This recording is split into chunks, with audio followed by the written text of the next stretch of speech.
All right, what's going on, everybody? It's the Christmas edition of Splash Hit Territory. Merry Christmas, everybody. Happy holidays. And joining us once again is our frequent contributor, Susan Slusser. Susan, how we doing? Great. Merry almost Christmas to you. Big week coming up, and we've got New Year's next week. All sorts of fun stuff and plenty of Giants baseball to talk about always. Plenty of Giants baseball. But the best Christmas present you could possibly give everybody is subscribing to our show. So there it is right there. Subscribe to Splash Hit Territory. Next goal is 3,000. I think we're right around 2,000 right now. So we're trying to get this big. We're doing 2 shows a week during the off season. We're going to do 3 shows a week during the season where we'll really get into it and break down ball games and stuff and all kinds of moves. So it's really easy. Just go on there and subscribe. We love all the feedback so far. You guys have been great. But joining us today from the SF Standard, our longtime friend, our buddy, Susan's colleague for a long time. Now he's with the SF Standard, John Shea. John, what's going on? How are you? How are you? Great to see you guys. Oh, Merry Christmas. So fun. Merry Christmas, Johnny Merry Christmas to you. Yeah, where are we talking to you? Where are you? I'm down south, Southern California, kind of doing a roll call of family members from here to there. So I plan to be in some warm weather and cold weather these coming days. That sounds fantastic. Pretty ideal. Well, we thought you would be a really good person to have on for many a reason, but we'll talk some Hall of Fame stuff coming up later. Obviously, you've been a voter for a long time and you covered Jeff Kent, so we want to get some of your thoughts on that. But since the year is kind of wrapping down here, let's start a little bit with the Giants and their season. My first question for you is, how would you characterize 2025, the whole thing from start to now for the San Francisco Giants? Do you mean the offseason or from the regular season on? We just talking offseason? Whatever you think, the whole regular season plus maybe even dipping into this offseason. But we've got specific offseason questions for you. It's still amazing. I'm sure you agree that even Buster Posey has taken on this gigantic task of turning the franchise around, because in the history of the Giants, I don't remember so many 500-ish seasons back to back. It's all we see. It's all we end up with. And I thought Bob Melvin was the right guy. It didn't seem to be the case, according to Posey and company, even though it was the case in early July. Then in late September, he wasn't the guy. And, from picking up the option to firing him. So I'm looking at all these college football games and even NFL games. Every coach is Tony Vitello. Every coach just has incredible enthusiasm and passion and drive and will. And they're all great talkers in the clubhouse or locker room after a game, after a win or after a loss. It's rah stuff. And I guess that's 2025. I mean, it's not Felipe Alou, FP, right? It's not Joe Torre and everyone you had in between for sure. But maybe that's the trend. Maybe Buster Posey is cutting edge because it works in other sports. It's 162 games. It's a grind. It's a daily story instead of a weekly story. Saturday or Sunday on the gridiron. Here it's every day on the diamond. It's so different. And the fascinating thing is, Susan, I think, and FP, when you and I and all of us are in the press box next year, it's like we're not watching the field. We're not watching the game. We're watching the dugout. We want to see this guy's mannerisms. We want to see if he explodes. We want to see if he chest bumps a guy after a single. Is he going to be dynamic? Is he going to be laid back? That's the story. The wins and the losses will come. But I just want to see how this guy from the first day of spring training on manages himself. And shoot, Buster Posey, we've all known and loved for many years since draft day, when he was taken, in the first round by the Giants. And all of a sudden he's the key to 3 championships. And I don't know many other Giants, you put Mays and McCovey on the list, who have been respected so much as people and baseball minds. So to have this play out after 1 year was disappointing. Buster keeps saying we're better than that. I'm not sure they were better than that. I think they were. I think we witnessed a 500 team because there was no depth. So how it plays out in 26 is going to be a lot of fun. I'm all about the rah-rah. You guys know that. But I want to know, John, how you think that translates into 162 games and with grown men. So we're talking about college. We're talking about 18 to 21-year-old kids. In football, you're talking about 14, 15 games a year. Now you have grown men making $30, $40 million a year with families and 162 games. How do you think that translates into baseball? In college, you can't say no to the coach, right? Because he determines your playing time. Well, you can get in the transfer portal, so yeah, No. but yeah, I understand. It's different now. But in the pros, unless you're in A ball or double A, you can say no. Hey, I'm not going to play today or whatever. And even Tony La Russa, the kind of a red ass manager back in the day, he gave Ricky and Jose and all these guys leverage to show up late or miss a game. He took care of those guys. So even the hardest manager is sometimes soft on players. But in college, you don't have to be soft on anybody. Yeah, you could lose a guy to a transfer portal, but at Tennessee, I mean, that's kind of a destination college. So you want to go there, and once you're there, you better listen to the coach, unless you're just a superstar and he's going to play you regardless. But that's going to be part of the story, how they listen. Willie Adames, Rafi Devers, totally different cultures than a Matt Chapman who went to college, who gets it, who hung out with Drew Gilbert and thought Drew was cool. Now, I think Willie did too, to an extent. We just saw him at the tail end of the season, and he was fun to watch.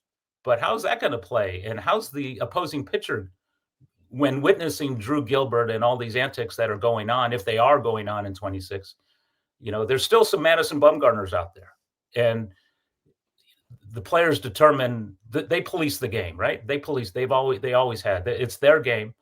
And what fans watch, what media watch, is the culmination of what the players want to do, how they want to police themselves, and that's always been the thing. MLB, the commissioner, and the umpires let the players play, let the players police themselves, and we'll see if that plays.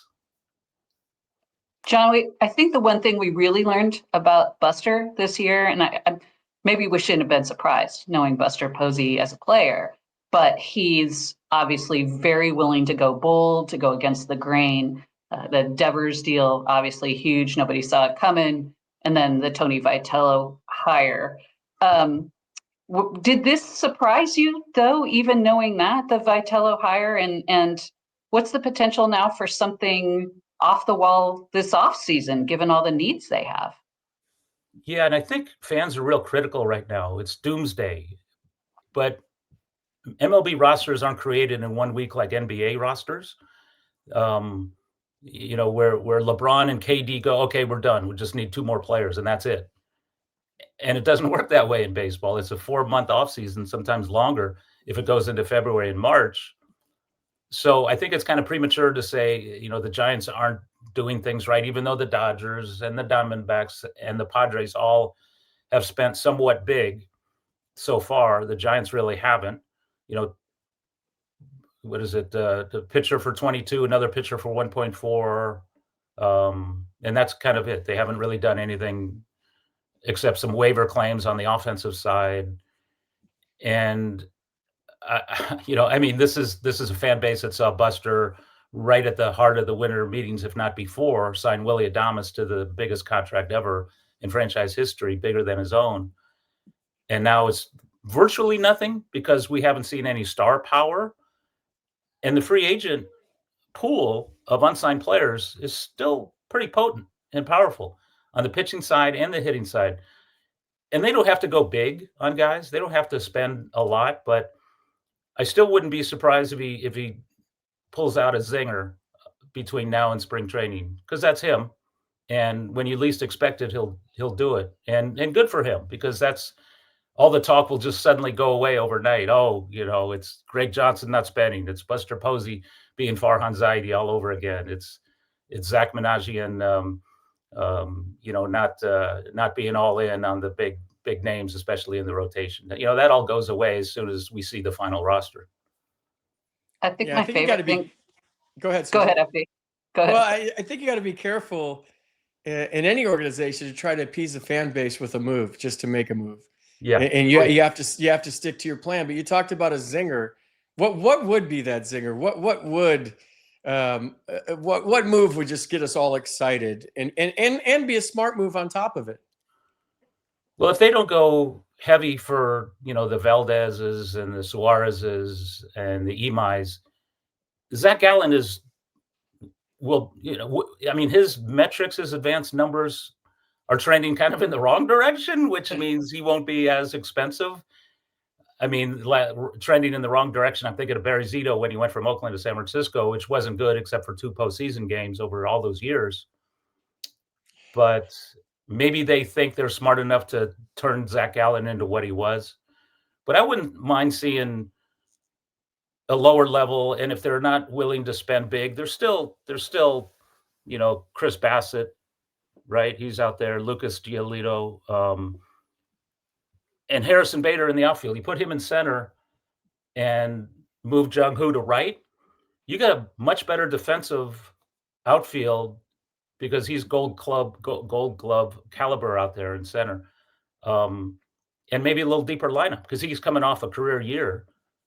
But somebody like that where it's not the top end guys, and it's the fellas in the middle who, if you're $40 million away from the tax threshold, and that's what you're looking at, 242 million or whatever, then what are they, 45 million away from that now on the 40-man roster side anyway, for tax purposes? Then those are the kinds of guys, are they zingers? Maybe no, but it's a lot more depth than they have now. What do you guys think? Well, I don't think that's a zinger, but I've been pounding the Cody Bellinger drum a while. I think that he's the perfect guy for a team that needs both offense and defense in the outfield. He'd be perfect if you want a real big one. And you and I both talked to Greg Johnson after the season, and he told us both sort of similar thing, that they don't really want to spend, they don't want a lot of 9-figure salaries. They don't want a lot more 5-6 year deals. But he indicated that they're pretty comfortable going over the tax threshold. And he's been pretty consistent with that. Buster Posey sounded pretty confident that if he takes a deal to ownership that makes sense, that they'll support him. So I'm a little confused on a little bit of mixed messaging, maybe from ownership to both you and me. But the fact that Buster was able to talk them into Devers last year makes me think that I'm definitely listening to Buster. Right, and they can talk all they want behind closed doors, and the consensus, obviously, going into that press conference when Greg Johnson spoke and thereafter was, hey, we got to kind of watch the purse here. We're spending all this money on real estate. I mean, the fans say, who cares? But at the same time, Larry Baer says all those investments are going to help the team. Hasn't so far. All that money they're making over on Lot A maybe hasn't helped generate more revenue it has, but maybe they haven't spent it on the payroll yet. But they said it's coming. And it was funny, though, when we were sitting in Buster's suite, Susan, first day of the winter meetings, and he said that to us. He said, well, when we said, Greg Johnson been pretty hard, you must have some restrictions here, right?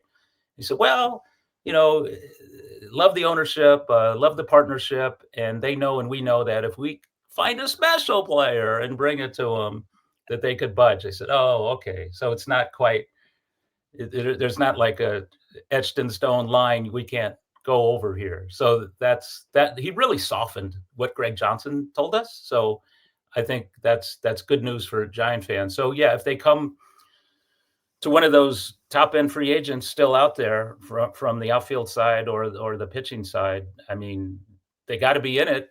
There's a lot of players left over, and it's late December, and this is going to go into January. Yeah. I just think you try to go for winning players, and it might not be the sexy move. Maybe on the pitching side, the sexy move works. But when you talk about the Giants of the past, like the Hunter Pences, and I don't want to lump in Marco Scudero and Cody Ross and Pat Burrell and guys like that.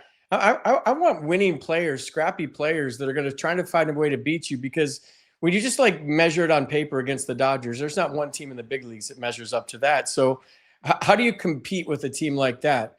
And to me, it's about having winning championship style players that are going to outwork you, find a way to beat you, find a way to scout you. Like whatever it is, you just outwork everybody.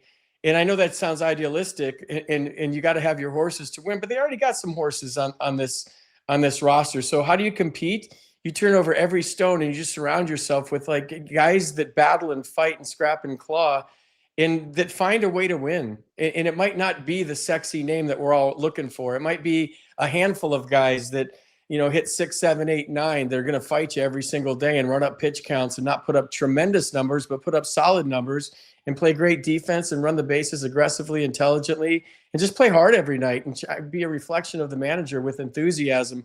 And I think that's why Buster hired Tony Vitello, kind of a out of the box hire, back to the original conversation about the rah-rah stuff. I don't know that it has to be rah-rah, but it has to be energy on a daily basis. It has to be an attitude and a mindset that we're going to find a way to beat you every night, even if we're outmanned. I mean, that's how they won 3 World Series. They weren't the most talented team in the tournament any one of those years.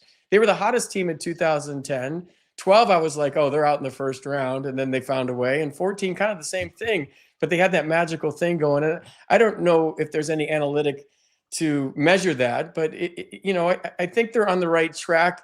I would like to see some guys like Harrison Bader. He would be my number one. I don't think he's an everyday guy, but he's definitely can crush lefties and play a great center field and be your center fielder in the 7th, 8th, and 9th every inning if you have a lead. So that's kind of where I'm going to this. Remember, Susan, we talked to Buck last time, and he's like, you can compete with the big boys if you out-scout them, out-prepare them, out-attitude them, outwork them. He said there's a way to find a way to win in this division. John, do you see any way that these guys can compete in this division right now as it stands? As it stands, no. But again, there's a few months left before opening day. And everything you described in a player right then was Willie Adames.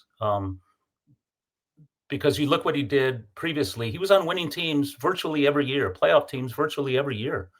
And he was in the heart of that roster, the middle of the infield guy, middle of the lineup guy. And you saw his mannerisms. He was a bonding guy. He got everyone on the same page. He was a leader. He plays every day. Matt Chapman plays every day. And Rafi Devers plays every day. Those are 3 core guys who don't just, produce. They strike out way too much, but they show up, they post, they play every day. Chapman got hurt, so he didn't win a Gold Glove, but he's basically a Gold Glove winner every time he plays 150 games, and he usually does. And Devers played 163 over 2 teams. It's like Jose Pagan, 1962, I think it was the last time when they played 165 with that Dodger Giant 3-game match after 162. But anyway, it's guys like that, Bader or whomever. Hunter Pence played 162. It's guys like that who show up every day and play and are durable and want to be in the lineup, don't want days off. And Devers might want a day off, meaning, okay, I'll DH once or twice a week. That's his day off. Fine. Keep him off his feet for, once or twice a week so that, he is healthy over the whole season. But I mean, if you could, Casey Schmidt, is he the answer at second? Well, if they find an outfielder, he is. And Susan told us the other day that for now, he's the guy. They really like what he does, and he's got a great upside. I thought a few years ago he was going to be the everyday shortstop on this team. He was so good out there in the limited reps I saw, and his power numbers were playing up. And again, the strikeouts. Buster loves contact. He loved Dom Smith.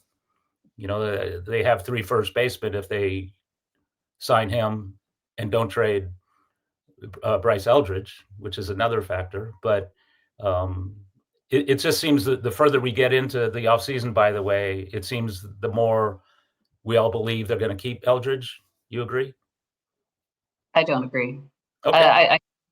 I think anything's still on the table. They just have so many needs. And the guys you mentioned, they play all the time. They've got great attitudes, team leader type guys, but they still finished even last year. So to me, they need quite a bit more, in my opinion, especially offensively and especially the outfield defense, which was abysmal. And I'm going to try not to make any current theater jokes when you talk about the real estate vis-a-vis the Giants and free agency, but that was a That was an interesting little purchase that I know has a fan base all Does Does play around. Hamilton. Is he a righty or a lefty? A platoon guy, or is So he a an lot of everyday those guy? comments. If they just have Hamilton there the whole time, they can get a lot of players, I feel like. All right. Well, programming notes for the current Says the theater. guy that knows nothing about theater or Broadway or anything like that. I just saw a terrific show there. They do the Golden Girls Christmas episodes this time of year, and it was so fun. So look, shout out. Not just going to make fun of the current theater. It Oh, is that'll get you a bench player, maybe. Golden Girls. Yeah. Oh man, It's it a was fun. It beautiful was theater, packed. and I mean, I gotta stop. the Giants say they bought it for the betterment of San Francisco. Okay, that's probably true, but also it's going to be a revenue source. I mean, they're not silly. They know what they're doing. They invest in San Francisco for a lot more reasons than the betterment of the city. It's to make a lot of money, and pretty much the initial investors of this team back in '93, they were all real estate folks around town, and from Shorenstein to and all these investors, all these in real estate and in the market, whatever. They're smart people, and now we see the offspring of those folks who are kind of taking over for them, and they have new investors in, but it's still San Francisco real estate is a big deal. The kind of along the lines of older time San Francisco.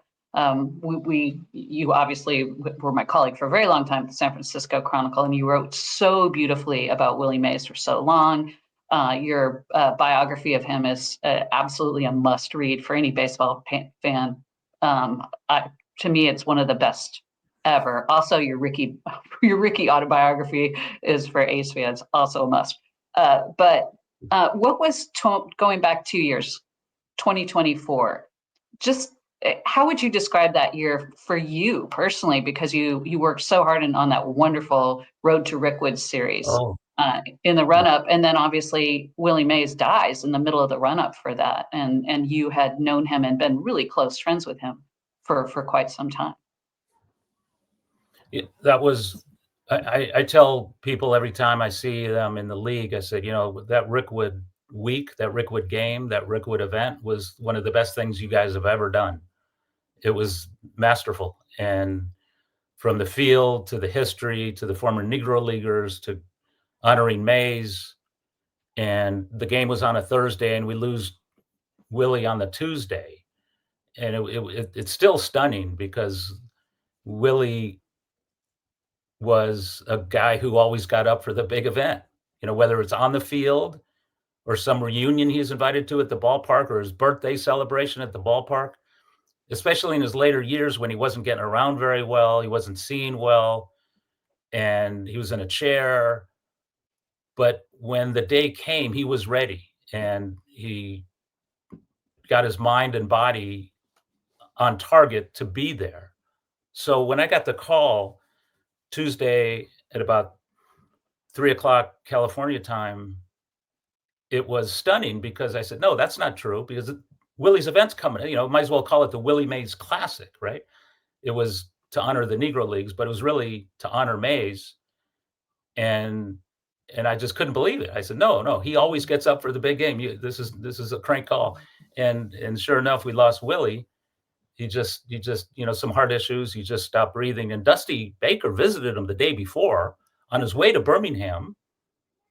And, while we all knew he wasn't doing well, nobody ever imagined this is going to be the end. Like we know some people we know dearly say, oh, it's probably got a day, maybe two.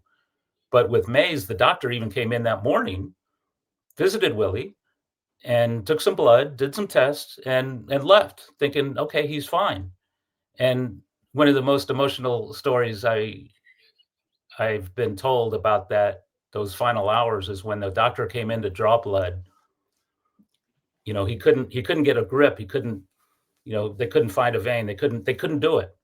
So Renee Anderson gives Willie Mays, the one thing that, he's had in his hand a million times, and that's a baseball. Oh. Holds the baseball. Now he can draw blood, and they went for so it's the last baseball Willie ever gripped. Oh, wow. And so anyway, I had visited him 6 days before he died just to see him and say hi, and I I kicked myself. I said, "Hey, Willie, anything I can get you in Birmingham, like a cap or a T-shirt?" And I said, "This is Willie Mays. You can get on the phone and get like dozens of boxes of hats and T-shirts. What am I doing asking him? Stay in line. Wait, we get a little hat for Willie Mays." No, though I did on his 90th birthday get him an old BBB baseball cap, like a pro-fitted Birmingham Black Barons cap. And I called up Murph. I said, "What's his size?" And it's like half the size of Bochy. And he said, "Okay, I'm getting that." So, but it was so emotional. And yeah, that year, that was a big year in Giants history because we lost Orlando, we lost Willie, and man, we honored Willie at the ballpark, then we honored Orlando at the ballpark, and it's like these people you see when you're in high school, growing up as a kid, and then you get the honor to actually be in the major league clubhouse, and there's Willie over there holding court. And that, Susan, was when in 2000, Brian Murphy and I came over from the Examiner, and you and Henry Schulman. So we kind of had two of everything. So Murph became a golf writer. Henry had the Giants beat, you had the A's beat, and I became national guy. And at that point I said, okay, I'm going to spend all of my time, just stepping back and writing about these guys. And Mays was always there, right? He was always there. FP, every time you're in the clubhouse, you were a Giant. You saw Mays, you saw McCovey. And you didn't see like Koufax every day at Dodger Stadium. You see Bench every day in Cincinnati, or Ernie Banks and Billy Williams every day at Wrigley. But you saw Mays and McCovey and all these legends. And the first thing they ever did was visit Murph's office, because that's the one common denominator for all these guys. And that's where they hung out. It was beautiful. And those are memories that never go away. That's great stuff. Susan, you got anything else? I feel like we should end it right there. Unless you do. We did promise some thoughts on Jeff Kent, because John covered Jeff Kent, and then when Jeff Kent went in to the hall off the Veterans Committee, the ERAS Committee, John asked all the most probing questions, I would say, and he had Kent in tears not once but numerous times. First on the phone call with writers, and then the during the press conference at the winter meeting. So he just almost made me cry right now. So maybe that's his thing. He's just like, you make people cry now, John. That's well. Hey, I mean, think about it. I went into that press conference thinking, okay, who are the Giants Hall of Famers that spent most of their time in San Francisco? I mean, we can't count Steve Carlton or Goose Gossage or Gary Carter, or any of these guys who are one and done or two and done. And who are the guys who were there, spent most of their time in San Francisco or did their best work in San Francisco? Well, it's the statues. It's the 5 statues. It's Mays and Marichal and Perry and McCovey and Cepeda. So when I asked him that question, the first question, or maybe not the first question, but anyway, I said, Jeff, there have been 5 of these, and they're all statues, Mays, McCovey, Cepeda, Marichal, Perry, and now Jeff Kent. What do you think about that? What do you say to that? And he just couldn't talk. He says, I don't belong. He says, there's no way you can pin me with those guys. So the more he talked, the more broken up he got. It was pretty emotional to watch, and nobody was going to interrupt him. He was on his own up there. And we never saw that at his locker. He was always the hard dude, don't get in that my face. And you had to come with him, just like Buster, just like Barry, just like a lot of these guys, FP. You had to come in with your A game, because they were not taking silly questions. And as a beat writer or whatever, you got to read the room. Some of these guys, not to talk about certain TV people, but certain TV people might come in and ask kind of goofy questions, but they get away with it. They just want that soundbite. As beat writers, you can't do that. You gotta be serious, and you gotta come with your A game. And if you didn't have your A game with Kent, you would walk away with your tail between your legs. And it's just, whoops, I learned a bad lesson there. Same with Buster, same with Barry. So there's a common denominator there. All those guys, Buster talks about it now. They didn't want to be anybody's friends on another team. Kent didn't want friends. Bonds didn't want friends. Bonds didn't want friends in his own clubhouse. Same with Kent. I remember one time, Susan, we were back in the 90s, early 2000s, Kent was on the team, and we knew Kent was over here and Barry was over there on all kinds of issues. And they didn't want their lockers next to each other. But man, were they good on the field. So in this restaurant, there was a group of Giants players, JT, Aurelia over here. And then over here is like 4 or 5 of us beat writers. And then I see from the distance, I see, here comes Jeff Kent. This is going to be fun. What's he going to do?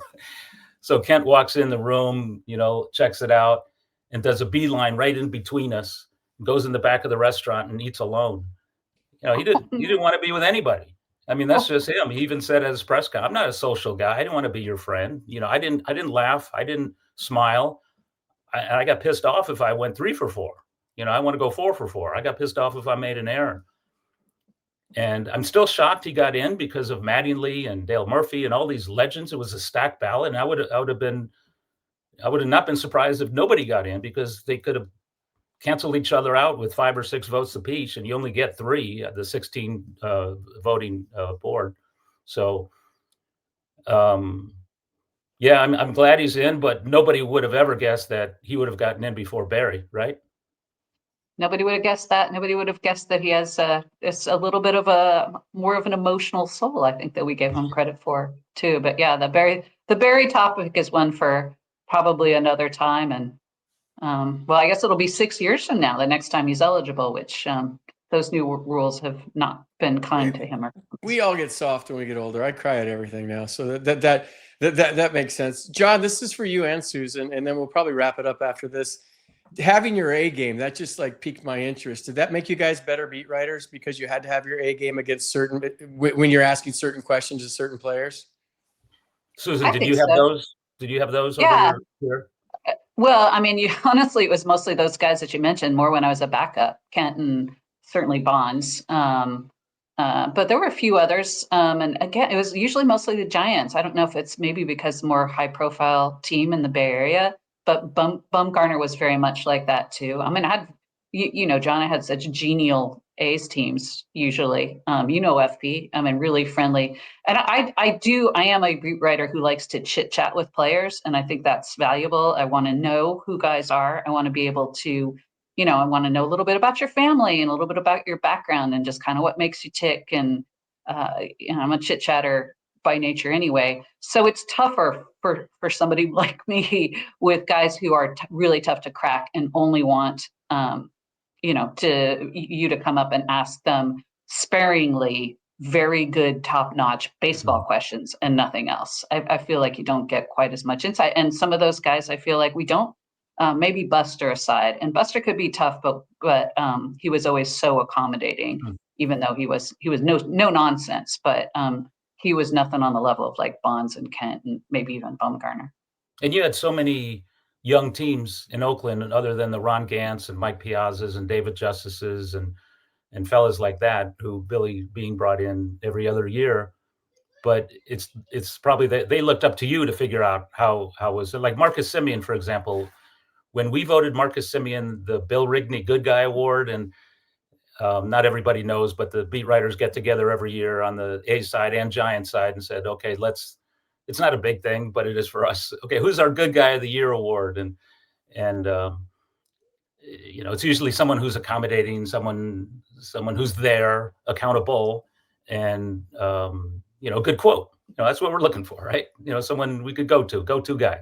And one year it was Marcus Semien in Oakland, and I went up to him afterward. I said, why I voted for you? He said, why? He said, every time I walk up to talk to you, you stand up. It's like, I don't demand anything, but I acknowledge everything. And I just thought that was really cool. And he said, he talked about how his dad always told him, anybody who shows up in the room, you stand up, you shake your hand. And I just thought it was the coolest thing. Then he said, now who is Bill Rigney? I said, oh yeah. I like that. Yeah. These guys are young. So I explained to him how he's a great executive with the A's and a great manager, and Willie's teammate in New York on the Giant side. So it's cool. I mean, some of these guys, it's really cool. Like who was it? the Giants had recently had a guy who won the award and then went back to the clubhouse and bragged about how he's the best guy on the team because he's the one good guy on the team because he has I'm pretty proof. sure Logan was as delighted to win that 2 years ago as anybody has ever been. But yeah, he did have some running battles with guys over who was the best guy from that point on, I think. You guys should have the biggest a-hole award too. That'd be awesome. And then We'll just do that publicize it internally. and let the fans know that this guy's a jerk. And then make it public. John, thanks so much for joining us today. Catch John Shea at the SF Standard. I hope you guys have a Merry Christmas. Susan, thanks for joining us today. It's been, John, the stories were amazing. I mean, this is one of my favorite ones we've done so far. You nailed it. You knocked it out of the park. We knew you would. So thanks for joining us today. I hope you have a very Merry Christmas. Yeah. Hey, Susan, you know I love FP? When I don't know how many years ago, but I'm sitting in the Chronicle chair and FP is to my right where like Ron Wotus often will sit. And I look over and like almost every day, he's calling play-by-play into a tape recorder. You know, like he's a 12-year-old kid, meaning this guy's serious about his craft. I mean, he's at a certain age and still doing this. He's not up in the bleachers where nobody can hear him. I mean, I told UFB at the time, I said, that's really impressive. I love it. Do you remember that? Yeah, thanks, John. That worked out real well. I did play-by-play for a year, and now I'm doing color again. Well, that's the hardest thing I've ever done in broadcasting is trying to do radio play-by-play. Yeah. That my vocabulary is not broad enough. There's so much involved into it. I bit off a little bit more than I could chew. I would probably try to readdress it again sometime in the future because I'm a little more relaxed now. I was just new back to San Francisco. Yeah. Man, that I have so much respect for Dwayne and John and Dave and Joe Rizzo and everybody that does play-by-play on the radio. It is a lot harder than it looks, and we are blessed as Giants fans to have the broadcasters we have. And even though Dwayne doesn't win that award or Mike doesn't win that award and Joe Buck wins that award, Giant fans are pulling their hair out. You know, this guy's a football announcer. He's Joe Buck. He's 20 years younger than Dwayne. His dad's in there. There's plenty of time for him to be put in there. And I'm thinking there's a perfect year for Dwayne. And the problem is Dwayne's not going to be eligible next year. And neither is Mike because the Hall of Fame every fifth year considers people before the wild card era. So next year is that year. So Mike and Dwayne and all these other people on the ballot this year are wild card era broadcasters. So every fifth year they look back way, way, way long ago to honor somebody from the 50s or 40s or whatever. So Dwayne won't be up for a couple more years and Barry won't be up till 2031.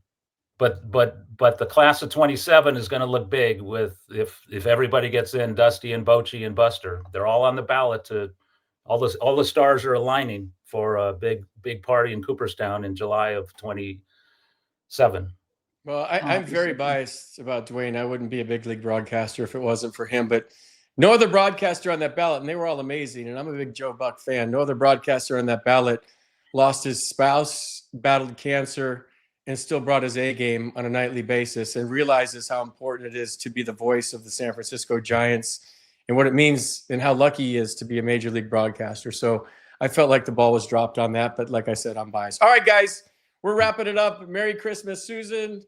Merry Christmas, John. Happy holidays to everybody out there. Don't forget to like and subscribe. This is a really good podcast. We have a great time. And Merry Christmas to all, and to all a good night. Like I say on the way out every single time, swing hard in case you hit it.